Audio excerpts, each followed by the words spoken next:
What's going on, people? Welcome to the player ratings.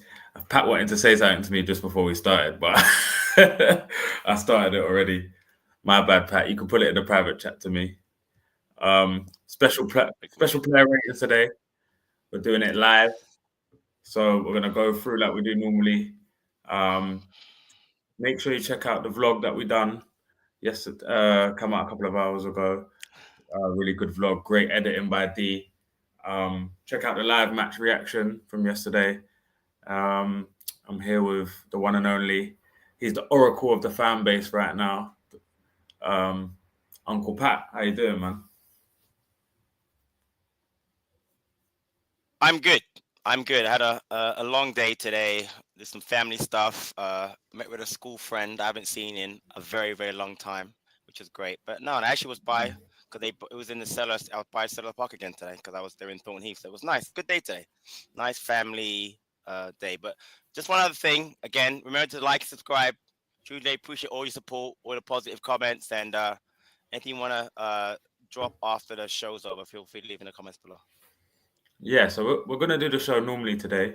Pat's going to take us through the ratings, but I think we'll do a little bit of interaction. So once we give our ratings, you can put in the comments what you think your rating is. So, for example, Henderson, me and Pat will have a 6 or a 7. You put in the chat what you think, and yeah, we'll just have a little discussion each person. So yeah, Pat, do you wanna start us off? Dean Henderson. I You gave him go a 6. You first. gave him a 6.5. Listen. Let's go with the interesting facts. So 12 out of 25 accurate passing, 48%. On long balls, he was 5 for 18. But I give him credit because one of his long balls was the one that led to Nketiah's goal, the 4th goal. Yeah. So I give him credit for that. But let's be honest. He had 2 VR goals that were ruled out. He gave up a goal and made one save. And that one save that I remember, I watched highlights, was the Tielemans, the corner near post with his foot or his hand. It's a good save. He makes one save. Listen, happy we won, but I can't give him more than a 6 because he didn't have anything to do again, just like against Fulham. So what about you? He had I give him a 6.5, mainly because he didn't really have much to do. He made that important save. The game had already kind of been won when he made that important save as well. I agree. He could have got lower for that rush of blood against Rashford when he charged out, and I was thinking, I don't know why this guy's trying to get to the ball before Rashford. Yeah, but it wasn't a bad performance. I think there was the same sort of scenario happened a few minutes later with Morgan Rogers, and he came out and collected well. But pretty much didn't really have much to do. Put the ball out the net 3 times, and only one of them counted. So, do you know what I mean? Can't really complain.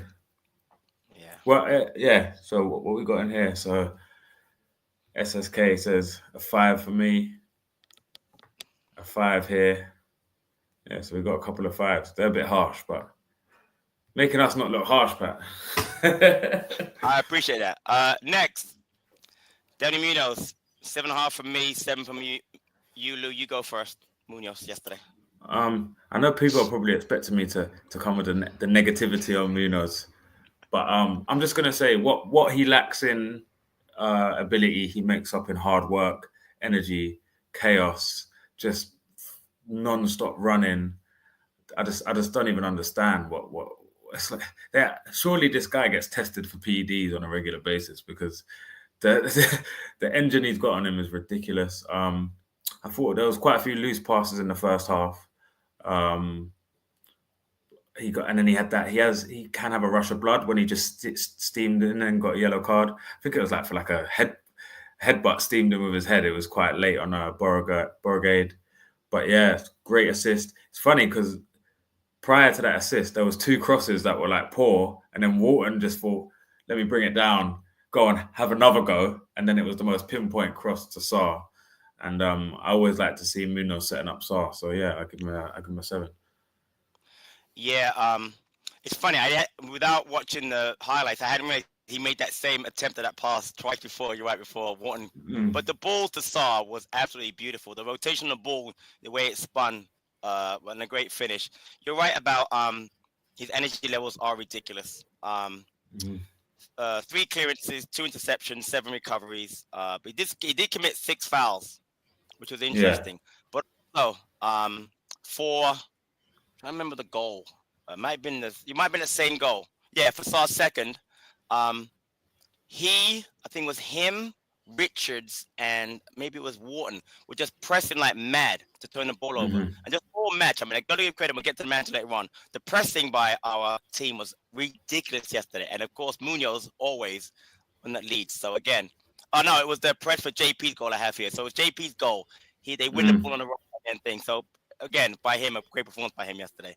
Yeah. You want the chat for any of their ratings? He got 8.5 for defense. It was good. Left back couldn't do nothing. I think Luca Dean's a bit like Mitchell in a sense. He's a really good left back, but he's not a great left wing back. He's not. He can't get to he can't get to the byline. I'll probably say Mitchell's a better left wing back than Luca Dean. That's fair. And Yeah. let's get to Ty. Yeah. Ty, 8.5 from me, 8 from you. I will go first. Again, second straight match where he's bounced back from the Everton debacle. Played really well. You just said it. He's more of a left back than left wing back, but he puts a shift in and does really well when needed. Very good defensively. I thought versus who's on that side? Help me out there. Who's on the right? Was it Rogers? No. Garcia, and Ramsey, right? and First half, Rogers, I guess. and Ramsey Rogers was on the left. Yeah. So right. So 1 out of 1 successful dribbles, 3 out of 6 long balls, 3 clearances, 5 recoveries, 3 out of 5 tackles. He got the ball from Kamada for the goal on the assist. Great cross, cut back, laid that goal for Nketiah on the play, which Nketiah really needed. He did miss a good chance in the second half. Mateta set him up. He's got that long run, about 20, 30 yards. And my brother's yelling out the White Horse, like, shoot! And when he shoot, my brother said, why do you shoot from so far? Keep taking the ball. I said, bro, he's a left wing back. He's not a striker. But honestly, I thought Ty played well yesterday. But your thoughts? Yeah, I thought Ty played really well. It's a bit like Munoz in a sense of what they got a speciality. Munoz is his energy, and Ty is really good 1v1 defender. What he lacks going forward, he makes up within his defensive capabilities. I thought he got forward well yesterday. He was braver. Especially, it was funny when he got through and he missed that chance. Mateta was laughing, saying, "Go back." What are you doing up here? But I thought he was he come up against, like you said, Garcia, Rogers, Bailey. Bailey second half. Asensio was drifting over to his side. I thought he dealt with everyone. Good going forward. There was a few times he even made a run and Eze could have picked him out, but Eze slowed the game down a little bit. Right. But yeah, he was brave. That's what sometimes all we want is a bit of bravery to go and try it, even if it's not your best attribute, but to keep going and have a go. And I don't think any Palace fans have got any complaints about that. Quick question, because it came up in the post-match reaction. I don't know if you're still on the show. Dee mentioned, do you think that, and then in the chat real quick, do you think that Chilwell's presence has made Ty a better player, Lou? I think it's gave him the competition he needs. I wouldn't say personally directly. I think Wharton coming in helps. 1000% they help.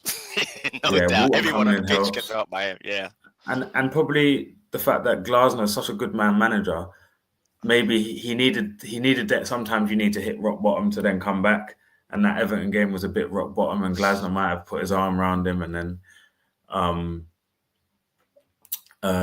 just told him, like, listen, I've got confidence in you. You're going to stay in the team. And he's like we said, everyone deserves a chance of redemption. Right. Let's move on to our centre back pairing. Give me 1 second. Sorry. Are there any? I'm sorry. Are there any? Give me anything you have in the chat for. We've got Munoz was a 7.5. 1-0 Ipswich. Oh my days. Mud them big time. I need them fully mudded, Man United. Thank you for that. Was it true in the vlog? Mitchell was lambasted for missing the 4th goal after long Mateta Sounding like people were mad. I don't think people were mad. No, I don't think so. Yeah, I don't think they really Yeah, moved. So, yeah, right. definitely. Okay. Next, we have Maxence Lacroix. We both agree he had a great match against Fulham. Great match. So for this one, 7.5 from me, 8 from you, Lou. Why don't you tell us about Lacroix? Yeah, it was just a really solid performance. I gave him an 8 because I think I gave Richards a little bit higher. I think Richards might have been the standout of the three. It's a pretty faultless performance from him. Watkins did give him issues, but Watkins is I would say, a European level striker who plays on the shoulder. He's a bit different in the sense of like a big man up top. He won't like try and wrestle. He'll play on the shoulder. He'll peel off, and I think he's quite technically sound. He got the assist for the disallowed Rodgers goal.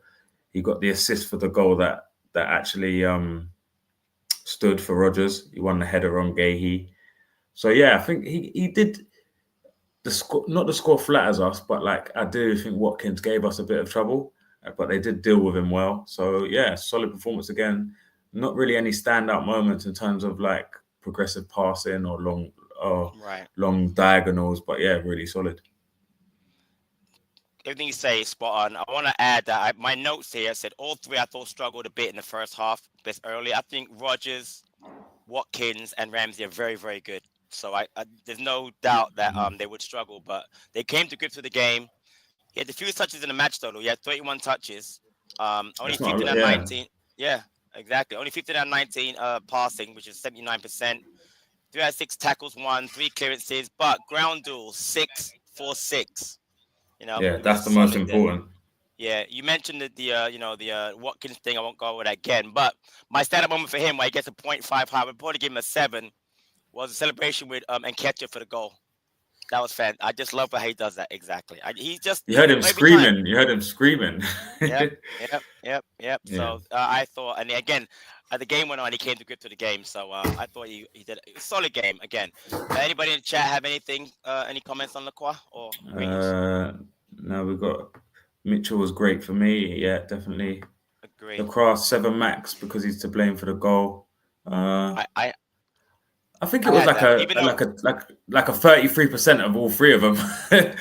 Like the what because Watkins you won the reckon header on Watkins won Guehi. the header on Guehi, right? Then it missed out. Lacroix, Then it missed Lacroix. Then he and then spun Richard got Richards. spun. Exactly. That's why I said Yeah, all three struggled a bit in the first. yeah. Exactly right. Yep. Let's Yep. see how defenders have it. Yeah, they do. Does that lead us on to? I'll do it. Let's do it. Yeah, there you go. Chris Richards, 7.5 from me, 8.5 from you. Love that There was, lose loving Richards guy. You go first. there was a moment in the second half where he gets the ball and he opens out to hit it down the line, and I'm just like, hit it in the space. He goes to hit it in the space and he just chops. I think it's Rashford or someone, and I was like, fair play, fair play, mate. Um, his ability to read the game defensively. I remember there was another point in the second half where the ball flashes across the box and he clears it with his left foot. Right. He's brave. He's great in the air. He got an assist. His passing is getting better. We're looking a bit more solid down that right hand side, even though there's a lack of technical ability. I always say between Richards, Munoz, Sarr, they're not really good technical players. But what they, like I said, they make up for it in tenacity, energy, defending, hard work. Yeah, and he's stepped into Chalobah's position and he's not only filled the gap, he's made it better. Yeah. And you mentioned a lack of technical ability, but there's no lack of heart. Like I said, go back if you can. Watch the JP goal. On the right hand side, you're going to see Munoz, Yeah, Richards, and Sarr, it was Sarr, by the way, who press, win the ball, and then they create that goal, the goal for JP that yeah, Ebbs gets fouled or whatever. So brilliant by Richards again. Header led to the first goal. I was right on top of that. So really great header. 6 clearances, 2 out of 2 ground duels, 1 out of 1 aerial duels, 1. Yes, he was spun for Rodgers for the goal, but that aside, I thought he played really, really well. So great job by Chris Richards yesterday. yeah. So any other comments in the chat about Richards? Good. No, that's it. So let's move on to the last of the back three. Our captain, Mark Guehi. I gave him an 8. Luke gave him an 8.5. I'll go first real quickly. Only misplaced 2 passes again, much like with Fulham, 17 out of 19, 89% passing. 3 out 3 tackles, 6 clearances, 3 interceptions, 3 recoveries. He did lose the header. What can you mention that already? He drew a pass 2 times, but again, led the team as he does as a captain. Really played really well. I thought he was very good. Again, my only issue with the back three is that we did concede technically 3 goals, even though 2 were called back for VAR. But as a group, you mentioned before, they are coming together as a really nice, complementary group. We know what Guehi can do well, what Lacroix can do well, and what Richard can do well. But again, I thought he did take a knock, by the way, too. I don't know if he's how bad it is, but hopefully he's okay for the next match. But that aside, I thought Guehi was brilliant. Your thoughts on Guehi yesterday? Yeah. See that reason why I gave him an 8.5 is I saw when he hurt himself. It was when he recovered. They nearly had a breakaway and he slid into Morgan Rogers right by the dugout, and you could see he kind of little jarred his knee. And and then he went down at the corner, and I was thinking, Guehi doesn't really go down. And I was thinking, this doesn't look good. Then he got up and he kept stretching his knee out. He kept doing it. I could see him squinting, looking up in the air. And even Glasner was asking him, "Are you all right? Are you all right?" And he's like, "Don't worry, don't worry." And I could see the whole game. He wasn't injured, but very uncomfortable. He still played. Battled through it. Yeah. He's engaged high up the pitch. Won his battles. Obviously, Watkins won the flick on, but that's fine. That happens. It's in the game. Right. Exactly. Not only is he a brilliant ball playing centre half, he's a warrior as well, and he's a warrior without the talking. He doesn't need to do all the facade. He's just all around unbelievable player. Yeah. Any comments about Guehi in the chat? Here we go. Guehi played most of the game with a knock, so big up to him. Yeah, 100%.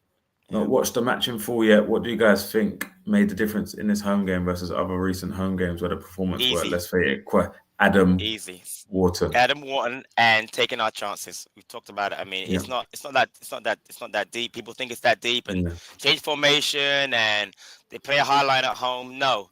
Adam Wharton opens up the whole entire pitch. We'll get to him in a minute because my God almighty, I watched the highlights again. And besides passing not being like percentage-wise, the passing range was anyway, let me not do that. It was ridiculous by him. So anyway, it's Wharton and he's taking the chances. Also, I'd like to go back to this comment. I think I mentioned it in a live reaction. Football, especially the Premier League, is a game of margins. Do you know why? Because number one, the Watkins goal, that could have changed the whole momentum of the game. Exactly, if it stands. And if we're, as a football fan, I don't think any one of us really want those type of goals being chalked off. It happened to us last. I hate it. It happened to us last week again with Mateta. Also, what else happened? And then there was we had 2 VARs that were marginal. Obviously, they went on our side. So it's a game of margins, and the same thing happened against Everton. If we score the first goal, it might be a totally different game. So again, it's a game of margins, taking your chances. But obviously, Adam Wharton is the one. Lou, I was watching the game from obviously the White Horse Lane Suites, and I've never sat that high and behind a goal before, but I learned a very good trick to know about VAR. If it's going to be a goal stand or not stand, you know what you do on an offside? What? You watch the AR on that side who called it. If he starts running or moving towards the halfway line, it's a goal. If he stands there, it's going to be. Before they announce it, just watch the AR on the side where they called the offside. If he starts moving before the referee announces it, it's going to be a goal. If he stands there, it's offside. And it happened 3 times yesterday. I was talking to Bruno about it. It's funny. Just watch that guy. If he doesn't move, and it was so. Because I don't have the TV, I didn't have the radio, so I couldn't really, you know what I mean? So that's the way. To be fair, watch that. Go ahead. My trick is you just look at the bench. Because they've got TVs. They've got, and they can hear it too, So when it happened, the Palace bench were telling them, put the ball back. Got you. So I kind of knew. Nice one. Yeah. So it's interesting. Yeah. So next one. Big up Bruno. Patrick knows. Hey. Yeah. Big up Bruno. Patrick, that sounds like you're going to see the counter example next week. The way Villa played did suit us, teams who come on to us, but they changed their whole system to play against us. And I tell you, I watched about 4 Villa YouTube channels, and they all were so upset that why did he do that? I mean, he's trying to match up. So next we have our blonde, not Iniesta. What do you call him? The blonde? What do you call him? Albino Pirlo. The albino Pirlo. Will Hughes, 6.5 from both of us. You go first, Will Hughes. Do you know what? I thought it was a good performance by Hughes, but I'm not gonna lie. McGinn kind of had his number in the sense of when Hughes was pressing him. Obviously, I was at the Fulham game. I think the way that was refereed was how a Premier League game should be refereed. This guy was the opposite almost. Yeah. The complaints that Fulham had in that game about those fouls, they weren't even fouls. Hughes gets the ball and Munoz gets the ball in those 2 challenges that they were complaining about. This game was the complete opposite. Every little thing was stop. And but I do think there was about 5 or 6 times where McGinn literally gets away from Hughes every time. And obviously, eventually, he's got to come off because he probably would have got a second yellow. It's a shame he got his 10 yellow cards, but if I was to choose 2 games where he wouldn't play, it would probably be Ipswich and Southampton. 100%, I agree. And he still gets to play against Millwall. It wasn't his best game, but it wasn't a bad game. Is that confirmed, by the way? Millwall's not part of the suspension. So if it's a red card, this is how it works in a red card. If it's a red card, then it counts for the cup. But if it's 10 yellows, then it's 2 game suspension in the Premier League. Interesting. Okay, thanks. Because we weren't sure about that in the post-match. So yeah. Oh wait, no. Let me just do mine real quick. So, like you, I thought McGinn. I saw a lot of space. It was getting frustrating. A lot of space early where McGinn was taking advantage of it, and I thought that Hughes could have done a better job.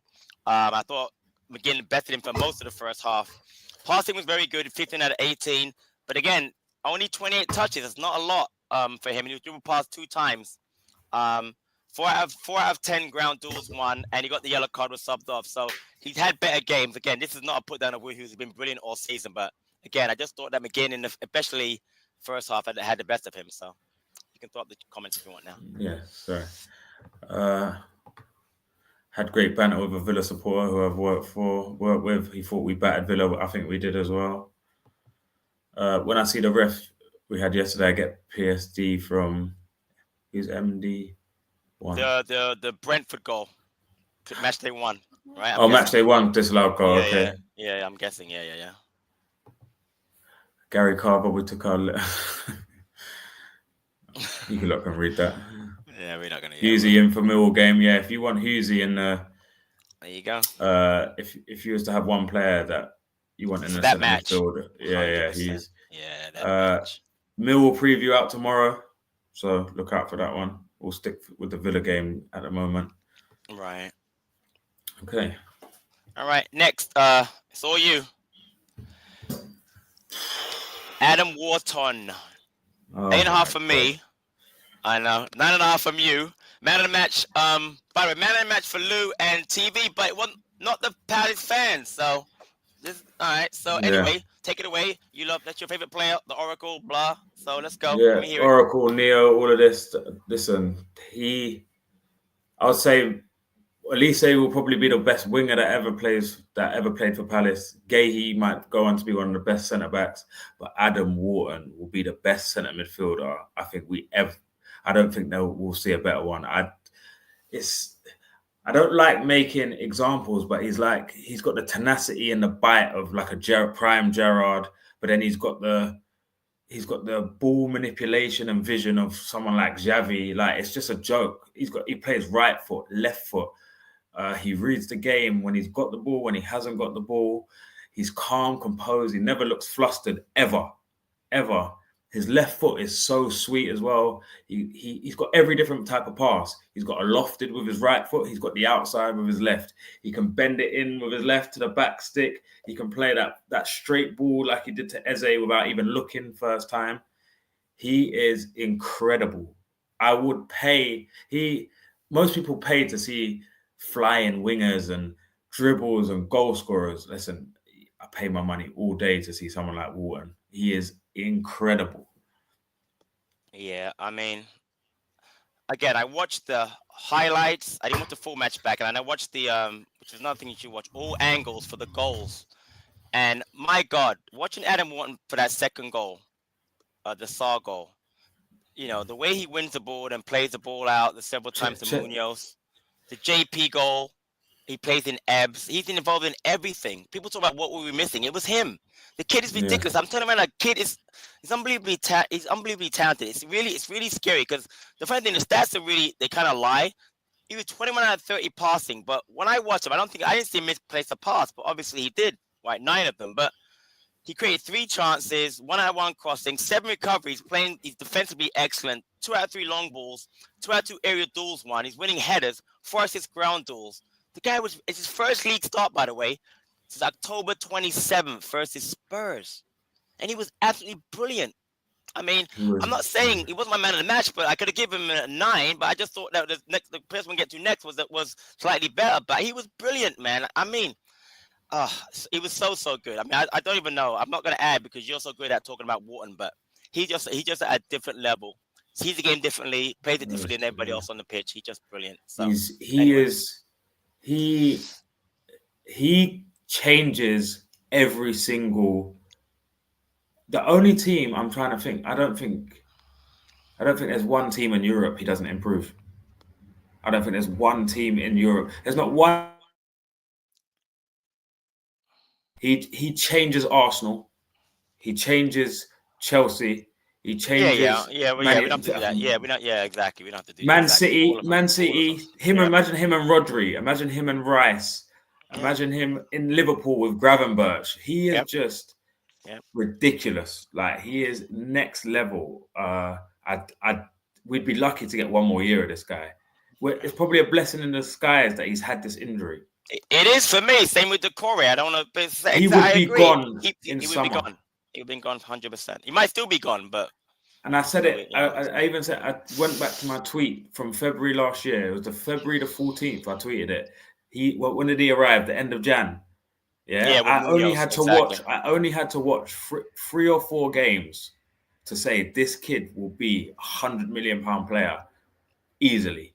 Like, these players do not come around very often. I don't think England have produced one of these players since someone like Scholes. Right. It's just next level. I could talk about him all day. Yeah, it's next level. I could talk about him all day. But again, if you want to really enjoy him, watch any of the highlights, watch any of the all angles. He's involved in every single goal, but I think bar one. No, even the first goal I'm talking about, he recycles the cross in for Richards with the header. So every goal he's involved. He got 3 pre-assists. He was the pre-assist. It's ridiculous, but I mean, it's ridiculous. So let's find any comments you have on Wharton up. Wharton gets a 10 if he doesn't make a careless pass to start. The first offside goal is incredible. There you go. That's one of the ones he missed. Perfect. Yeah, Alexander. The only thing we're missing from Wharton's goals, game is goals. I feel like he plays like he don't even care that he scores goals. You're right. He's not a numbers guy. You know what? I would like to see him take a free kick. Okay, interesting. Wharton, Eze, JP, key to our run. Yeah, definitely, man. Yeah. Wharton on long term contract, please won't sell him this summer. We don't need to. We don't need to. But exactly. 100. I think 100 million is the price. You can't turn it down exactly. Just in case he gets injured or something like this. Right. Declan. They said Wharton is Declan Rice. No. They are 2 different players. Like, Declan Rice is quite good at driving with the ball as well, but he does not have Wharton's passing range. He doesn't see it.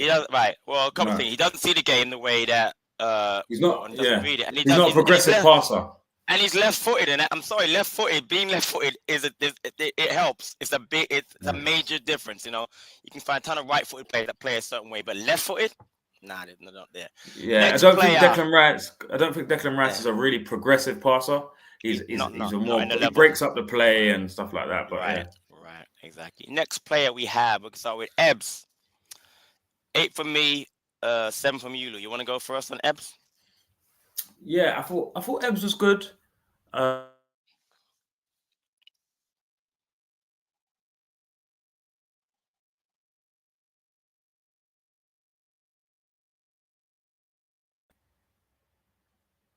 we back? Yeah, I think you froze. Was it me you froze or you froze? Might be me. Is it you, me, or you? Anyway, yeah, you're back. Go ahead. Oh, you froze again. So while Lou kind of sorts that out, I'm not sure if he has to. Are you good? Yeah, can you see me? I can see you now. Yeah. Am I good? Yeah. You're All a right. little Yeah. Go bit. ahead. Yeah, there we go. Okay. Yeah, Ebs. he was offside a few times, which was a bit of a gripe for me. Just unnecessarily. I don't like when players are offside when they're unnecessary. If you're making a run, it's okay. And then there was a few times where he was driving with the ball in the second half and he made poor decisions.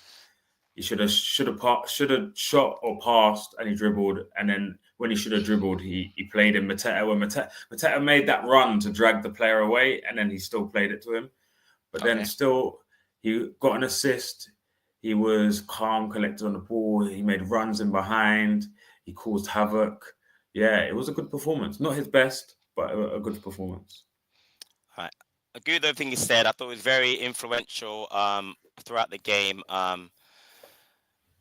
You mentioned the major positives, and I think the old Ebbs is back as far as where he's playing. He had shots, he has an assist, he had 4 shots, had an assist, created 1 big chance. Obviously the one we mentioned. 18 out of 20 passing, so he only misplaced 2 passes. But this I'm going to mention to you that you may not know. The thing that I've noticed that has been the biggest change in Ebbs' game is defensively. He won yesterday. 2 out of 2. Sorry, he had 4 out of 6 tackles won, 5 recoveries, and he was 9 out of 12 in ground duels won. Yeah. You're never gonna expect that out of Ebbs. You just never. And it's been that way almost all season. So people want to talk about how he's definitely not as think, but it's coming. But the defensive, because you have to do that as a 10 in that system. Look how Sarr defensively works. So credit to Ebbs on that. He's playing much better defensively. But again, the old Ebbs is back as far as like the confidence, the driving forward, the shots, the crosses, the assists. So again, another assist for him. I'm not even sure how many that is. Do you know how many it is that shit this year? Is it 5, 6 probably? I'm not too sure. I'm not 100% sure. I'll look it up. But any comments on Ebbs? I'll look up how many he has. So we just got Wharton comments at the moment. No Eze comments. No problem. So he has 6 assists. Wow, that's decent. 6 assists, and how many goals does he have? Not that many, 2, right? Yeah, 2 goals, 6 assists. Yeah. So next, man of the match for me. Birthday boy, Ismail Sarr. 9 from me, 9 from you. I'll go first. Let me see. 2 goals on his birthday. That is 6 goals now in 5 matches versus Villa. Villa hate Ismail Sarr. They hate him. Yeah, they do. 15 out of 22 passing, 4 shots created, 4 shots, again 2 goals, 10 touches opposite box, 4 recoveries, fouled twice, and again I mentioned again that press versus with Munoz and Richards led to the JP goal. I just think he played really well. Again, it was touch and goal for me. I'm not saying one didn't play well, but because he scored the 2 goals in his birthday, and he needed a goal. He hadn't scored a goal, I guess, since Arsenal, right? So he needed a goal. Yeah. So good for him. And love the celebration to the whole. Who does that celebration? Is that who does that one? Is that Rashford? Rashford, yeah. Sarr kind of like points just like that. Rashford points, like not the head thing. Yeah, gotcha. So your thoughts on all the players do it now. Yeah, bring back old celebrations. Yeah. So what about you, Sarr? Yeah. Yeah, really good. I think I spoke about him in the live reaction. He wasn't like dazzling, but he done all the nasty stuff. Worked really hard. Tracked back, won his duels, made selfless runs, caused chaos. Right place, right time, and that's a very underrated thing. Just because people think tap-ins are just easy, but you have to be there in the right place at the right time. If tap-ins were easy, everyone would score them.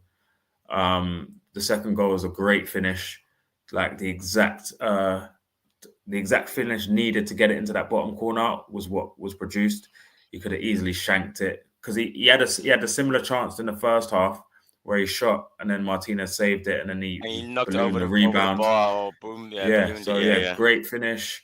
I love the connection between him and Munoz. It's taken them time to develop, but it's like blossoms now.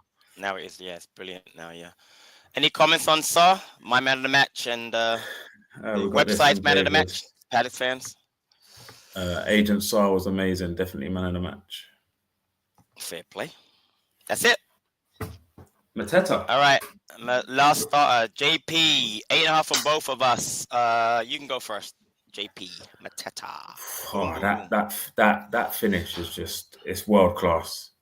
Being in the home though, right behind it as well, it just bobbled up on his left foot, and he absolutely just rifled it with curve, bend. And the thing is, you kind of knew when he was going to hit it, it was going in. Yeah, he just leads the line perfectly. He's a £60 million striker.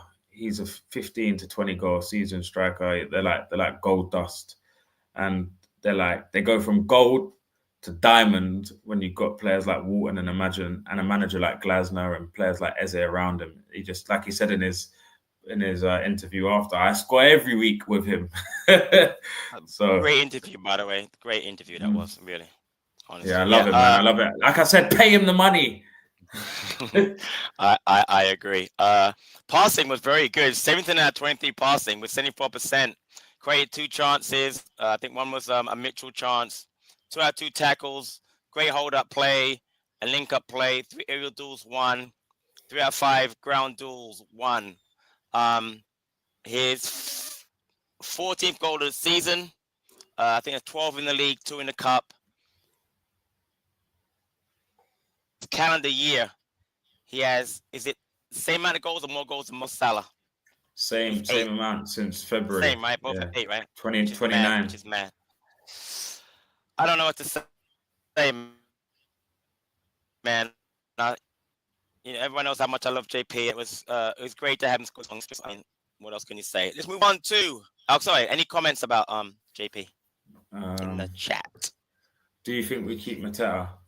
I think if the club are serious, I think Glasner would be extremely angry if we didn't. I think Glasner would be fuming if they didn't keep him. I'm honestly worried we'll lose Mateta now. Yeah, that's natural being a Palace fan, but like I always say, just enjoy that we've got this amazing striker, man. Just don't worry about that stuff that you can't control. I think we're all worried that he could go, but listen, he's done. He's on a 2-year. He's got 2 years left of his contract. He's both parties are in good negotiation positions because Palace has 2 years left. Palace has 2 years left, but Mateta's goal scoring and he has that side. He's scoring goals. If he leaves it, he'll go into the last year of his contract. But then also Palace don't want to lose him, and also Mateta's at his peak. He's not going to get better and better by 30. He's in his peak now, so he could. If I was him, it would make sense to maybe get a massive bumper contract here and become like a Premier League cult hero and play your football under a manager. And sometimes when you leave the club, that's perfect for you. It doesn't transcend into what it looks like at Palace. That's how I think. Funny you say that. I'm thinking about how Glasner made Rando Kolo Moani so good, and how did that PSG move work out for him? Yeah, now he's on loan. He's on loan at Juve, right? Not doing great. Doing great either. Thanks, David, man. But this is what you call it? Zen. This is Zen Lu, man. Yeah, right? Zen. Is that it? But I said my Zen. I was Zen the whole time, and everyone was like panicking. And now look, I know. Everyone's on their Zen vibe now. As long as the money is right in the end, I'm calm. Not all money is good money. Good money. It's all about keeping the conveyor belt moving. Mateta is a very important cog in this machine. Mateta a 9 for me. Yep. 8, 5, 9. See, I think everyone's around the same anyway. Yeah, fair enough. Yeah. All right, let's get to the subs. Jefferson Lerma, we both gave him 7s very quickly. 32 minutes. I thought he did a great job coming on for Hughes because obviously he was on the yellow. He firmed things up, got in there, tenacious tackling, made a block, 5 recoveries. He did commit 5 fouls. I thought they're very tactical. He helped slow down Villa's attempt to get back into the match, which I really liked. But I thought Lerma did a good job. What are your thoughts on Lerma? When did he come on? What was the score? It was 32 minutes in 68 minutes. So I'm going to guess it was 3-1. Not definitely wasn't 4-1. 3-1. Was it 2-1? I'll double check. Go ahead. I think Scott Sarr scored in the 75th minute, didn't he? Or something around Then that. he would have been on at 2-1 then, which makes it even more important when he came on.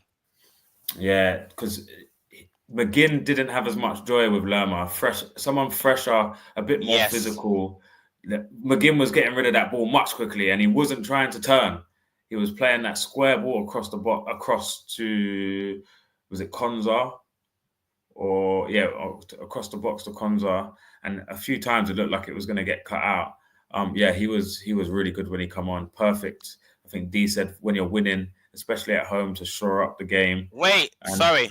He came on at 1-1. Mateta That's scored what I right after he thought. came on. That's what I mean. Great. It's even more impactful. Yeah, go ahead. Sorry, Yeah, 1-1. he probably goes to an 8 for that, just because exactly. Yeah, an 8. Yeah. Just because he changed the dynamic of the game, and that's the whole thing that we've been screaming about, is being able to bring on players who can change the game for if you're losing, to win the game. If you're 2-0 down, grab a draw. If you're 2-0 up, hold out, and players that can sit back and hit on the break. Or if you're 2-1 down, that team who you can put on players who can press and get an equaliser. It's just for all those different scenarios, we want those players. And yesterday, yesterday, Hughes for Lerma is a like for like, but it changed the whole dynamic of the game. It changed it 100%. It's a great show. No, definitely 8 for Lerma. You're right. I didn't realize I thought it was 2-1 at least, but you're right. It was 1-1. He scored right after he came on. Now he was really good yesterday. So, any Lerma comments before we go on to the next sub? We got Nketiah, trust. We've still got a few Mateta. Mateta is going to play his best football. He's obviously happy with us, and we'll give him a good contract. So why would he leave? Listen, I feel like he's been given, like, when someone gets creative freedom of something, he's been allowed to be unapologetically himself, and I think that's what's also getting the best out of him. He looks like he's a big part of the dressing room. He pushes youth, like he's always. Looks like he's friends with Deverny and Kapora. He's the first one to imitate everyone's celebration. Yeah, I wouldn't be surprised if you could make him the highest paid player at the club. Like, he deserves that. After being underpaid, it wouldn't surprise me if he didn't. Exactly, overpay. Yeah, a little bit to make up for it. Yeah. Glasner showed how he can outclass other managers in the game. He's been doing that. We're getting to that. Steph, save that. We're going to get a manager last, because that's a great comment, by the way. We love that. So, next, Daichi Kamada. Both gave him a 7.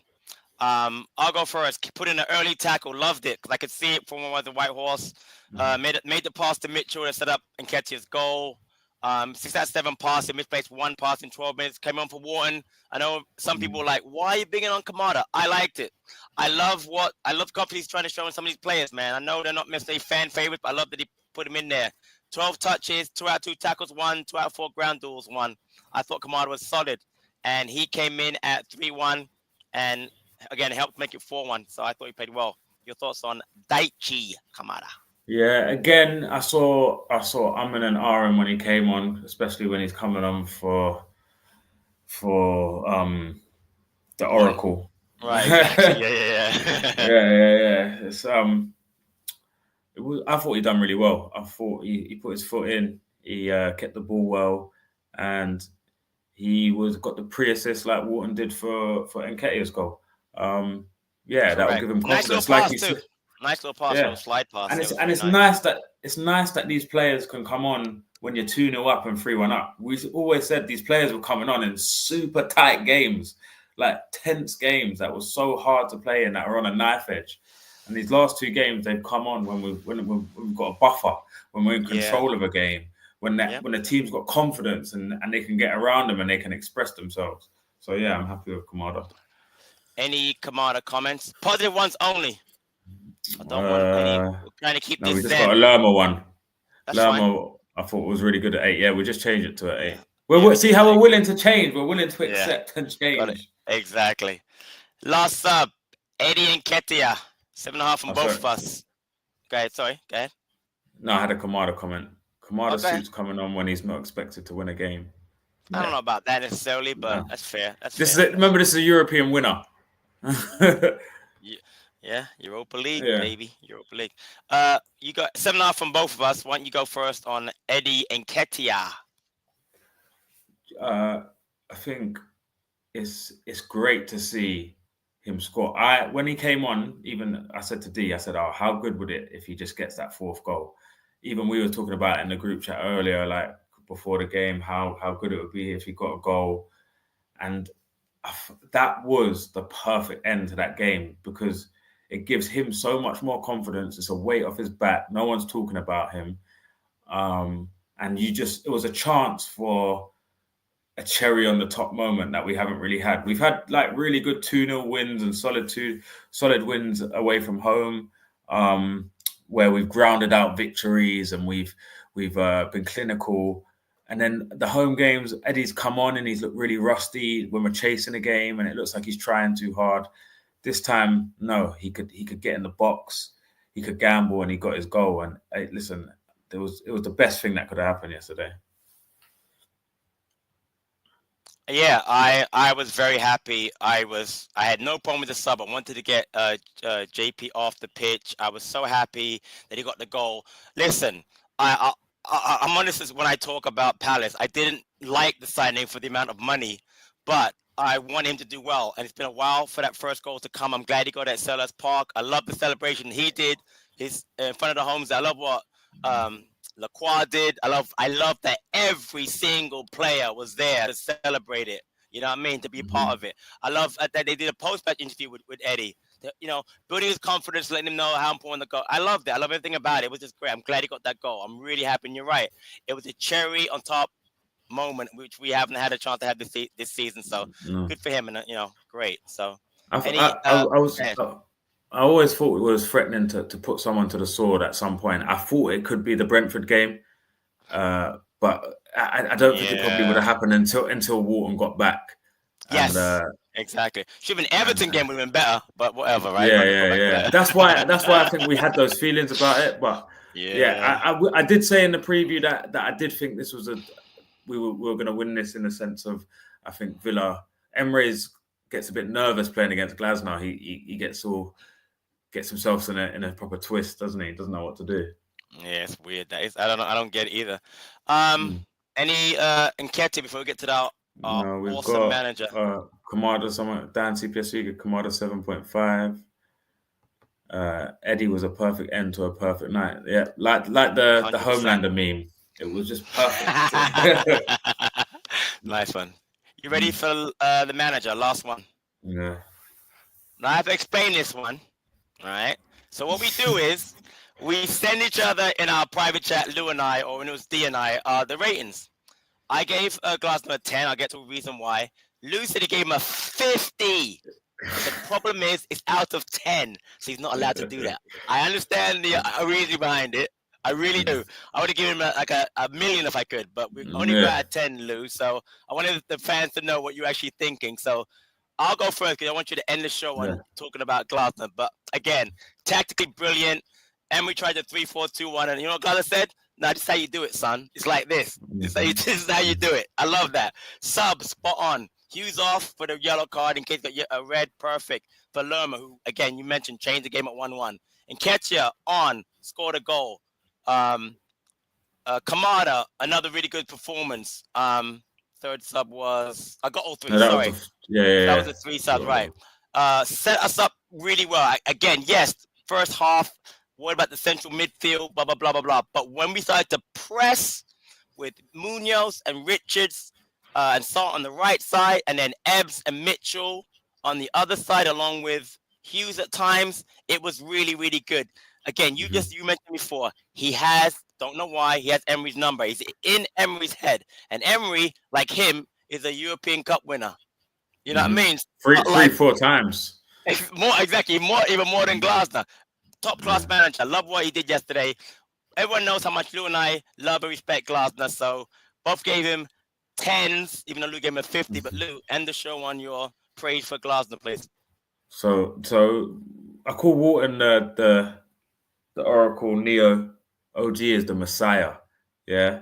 This guy is he is top. Like I said, I say it every week, top European level manager, tactics, man management, the passion he shows. He talks about how he wants his players to celebrate. Did you see his celebration when Mateta scored? His little dance. Yeah, I saw that. The passion. the love for the game, the way he speaks before games, the way he speaks after games, his subs, his handling of injuries, the way he puts players in and takes them out, the way he sticks to his philosophy, the trust in his set piece coaches, everything. The fact that he knows exactly, he knew that we were so obsessed with this home win, and he said it's not about that. It's about the performance. It's how we operate, and how he's just, listen. What a manager! He could do something special at the end of the season. We're gonna touch wood. I'm gonna touch wood. Calma, Right now. yeah, calma. Exactly, yeah, don't, yeah. I'm gonna calm. Yeah, calm. But this guy, he is just unbelievable. Everything, and the fact, there's a few things I'd like to say. People didn't trust Richards. People wanted Mitchell dropped. People said, what else did they say? They wanted Sarr dropped. They said Nketiah was terrible. Why is he bringing on Kamada? Why isn't he starting Wharton? Why does he keep starting Eze? Why hasn't he playing Esse? All these players, all these things that were questioning him, no one questioned him anymore. No. To be fair, it's okay, but we get that. No. You can assess because he's the first one to come out and say he'll make a mistake. Yes, 100%. He's not perfect. He knows that exactly. Yeah. I think he made a mistake against Everton starting Devaney. I think that was a mistake. Fair. But I don't see what he sees on the training pitch, and I trust he's so qualified and so good at his job. I have complete and utter faith in him. I have blind faith in him. Do you know what? I can admit that. That's a great point. You know the thing you said about that Devaney, I actually had no problem with it. So it's different, but my problem, I hate the head loss after he does that. My God! Have you not seen what he's done for the last year? I mean, I definitely say you could definitely critique him, but don't have the head loss moments where you're getting, what's he doing, blah blah. Because if you don't have faith in that manager, you're not gonna faith in any manager at Palace because he's been phenomenal. So I got a few comments. Steph's Glasner showed how he can outclass other managers in the game. 100% agree. Thanks for the comment there, Steph. Keith, Glasner totally psyched out Emery by continually staying in the build-up that Villa only playing one away. You're absolutely right. I remember in the pre-match, that's a great shout. Emery then changed the formation to mirror ours, and they couldn't do it. That is a brilliant observation, Keith. You're absolutely right. I remember because Lou and I love to look at the